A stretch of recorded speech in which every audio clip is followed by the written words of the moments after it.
بسم الله الرحمن الرحيم الحمد لله رب العالمين والصلاة والسلام على أشرف الأنبياء والمرسلين نبينا محمد وعلى آله وصحبه أجمعين أما بعد. Nous sommes certes rentrés hier avec la nuit du 21 dans les 10 dernières nuits bénies de ce mois. Et ce sont les meilleures nuits de l'année, les plus importantes, et celles qui ont la place la plus élevée. Et il a certes été rapporté le mérite de ces nuits dans de nombreux textes et des hadiths du prophète sallallahu alayhi wa sallam dans lesquels il nous incite à saisir l'occasion et d'y rechercher la nuit du destin.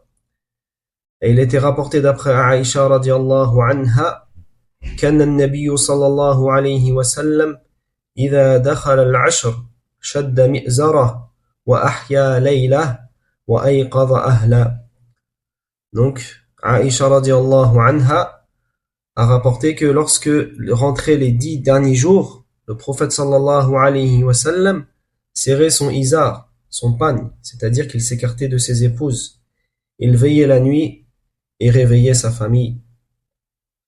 Et dans un autre hadith, d'après Aïcha radiallahu anha, que le prophète sallallahu alayhi wa sallam a dit تحروا ليلة القدر في العشر الأواخر من رمضان, rapporté par Al-Bukhari.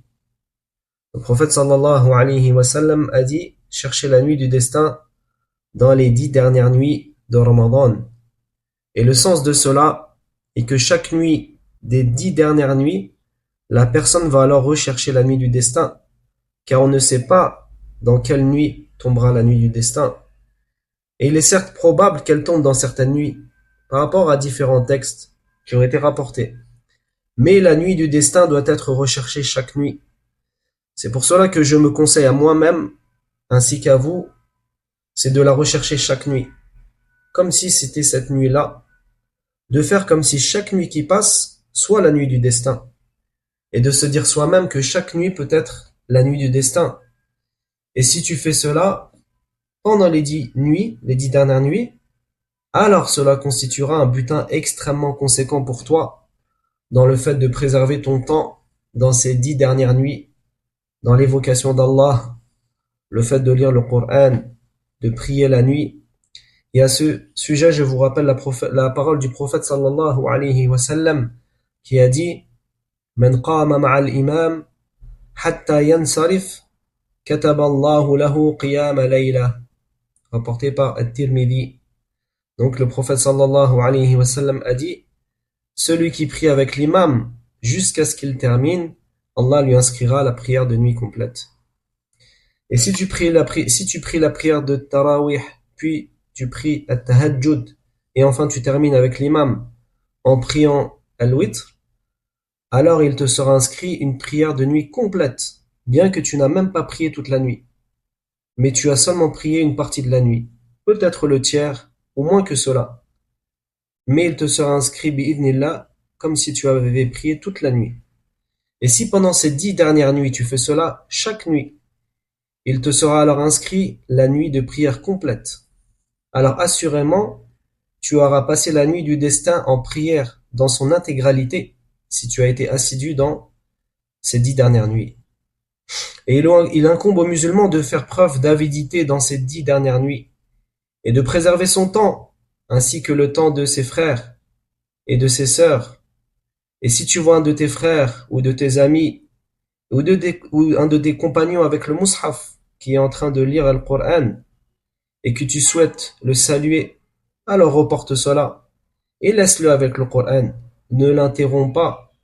Et si tu souhaites le saluer, alors salue-le lorsqu'il n'est pas occupé avec la lecture du Coran. Mais si tu le vois occupé avec le Coran, alors invoque pour lui et pour toi-même. Et c'est pour cela que celui qui ne trouve pas l'énergie nécessaire pour lire le Coran, qu'il ne vient pas perturber celui qui a cette énergie et cette ardeur dans sa lecture. Et en résumé, ces 10 dernières nuits sont des nuits bénies, des nuits d'évocation, de prière de nuit, de lecture de Coran, d'invocation. Et Aïcha radiallahu anha a dit Ya Rasulallah, أرأيت إن علمت أي ليلة ليلة القدر ما أقول فيها.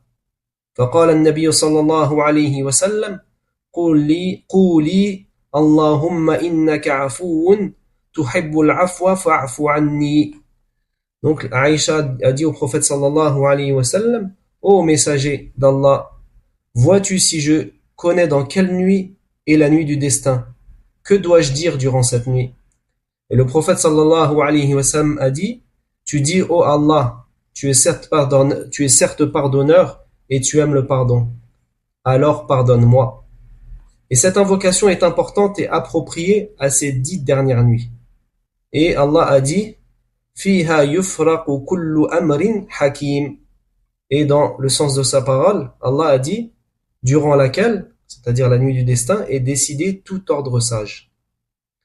Et le sens est que tout sera décrété jusqu'à la nuit du destin qui suit, la nuit du destin suivante. Et si tu demandes le pardon et que pendant cette année tout est décrété, jusqu'à l'année qui suit, il y aura une conséquence sur l'année suivante. C'est pour cela que profiter de l'occasion de la nuit du destin est considéré comme un butin immense. Et celui qui n'en profite pas, cela est considéré comme une perte immense. Et c'est pour cela que la personne doit faire les efforts pendant ce début des 10 dernières nuits et qu'il invoque son Seigneur afin qu'il l'aide dans son évocation, dans son remerciement et dans le fait de l'invoquer de la meilleure des manières.